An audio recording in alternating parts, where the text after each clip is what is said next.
All right. The second game of round two, I didn't record for about the first 10 or 15 minutes or so, so I decided just to quickly record the replay of the game so you guys could see what happened. The Magic server's been a little slow and finicky with me, so I'm just going to keep it on play here and stop it as necessary. So you saw we had this opening hand here, which was quite good. We were on the draw, and we had a sick 2 drop, good 3 drop, and a good trick. We also had a Sundering Growth, and then we top decked a Keening Apparition, which is a decent draw. So we're pretty much covered against Pursuit of Flights. We know he has a Civic Saber in his deck, so we know Sundering Growth will be live at some point. And then he plays the Civic Saber, which is great for us because we know that we'll be able to use the Sundering Growth if we want to this game. He plays out a Lava Crew to kind of blank our 3/3 Centaur, and I decided just to kill the Saber then. We haven't seen any other card in his deck that this card is relevant against. They might be in there, they might not be, but I wanted to put some early pressure on him. He responded by dropping down a Bloodfray Giant, which completely thwarted my plans because I don't want to get in for 3 and have him hit me for 5. So at this point I start playing a little more defensively. And he's still pinging me with a Lava Crew. And here I think I make the mistake of leaving my Centaurs back.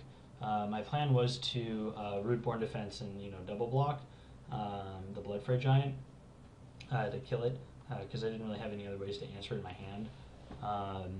I think in retrospect that this was a bad decision because we really just need to start playing out our cards against him, and we basically let him time walk us here because he saw through the trick, and I didn't want to just play out the Rootborn Defense to get another 3/3 because I was so intent on getting value out of it, but I think that was a bad play. I think what I should have done was attacked with both to get in for 3, and then when he attacked with the Bloodfray Giant, responded with Rootborn Defense. He likely would not have been able to get rid of both of the tokens, so I would have gotten an unblockable invulnerable blocker to prevent myself from taking damage that turn, and I would have not lost so much tempo. So I Gate Creeper Vined out for land because at this point we just want to play our Angel, and he Void Wheeled us, getting rid of the Centaur token, and then he bashes in. At this point I decide to just pull the trigger on it because we don't have great blocks here and I just don't want to take 5 damage for no reason. And I can get value out of it here, so I do.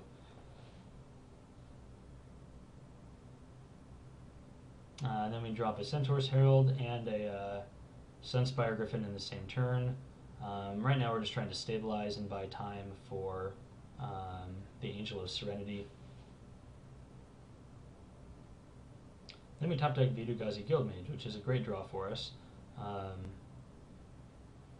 So we just try to use our mana efficiently and also play the Keening Apparition as he continues to ping us with Lava Crew. So yeah, the plan right now is basically just make a bunch of 3/3 Centaurs and overwhelm him. Continue to not top deck land, but that's okay. I debated about attacking there where it paused, and I did the math and it just didn't make sense.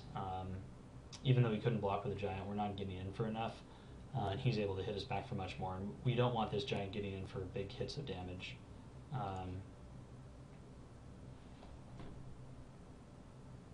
The scary thing was this whole game we were just like dead to Teleportal if he had it. So I start populating the Centaurs, and now I decide to get in because I can get in for a little more, and now I have blockers for the Giant. I'm not playing any of the cards in my hand because I'm just getting value off the Guildmage, and I can only really play one of these in my hand at a turn anyways. The bird token would be irrelevant because he has the Vassal Soul.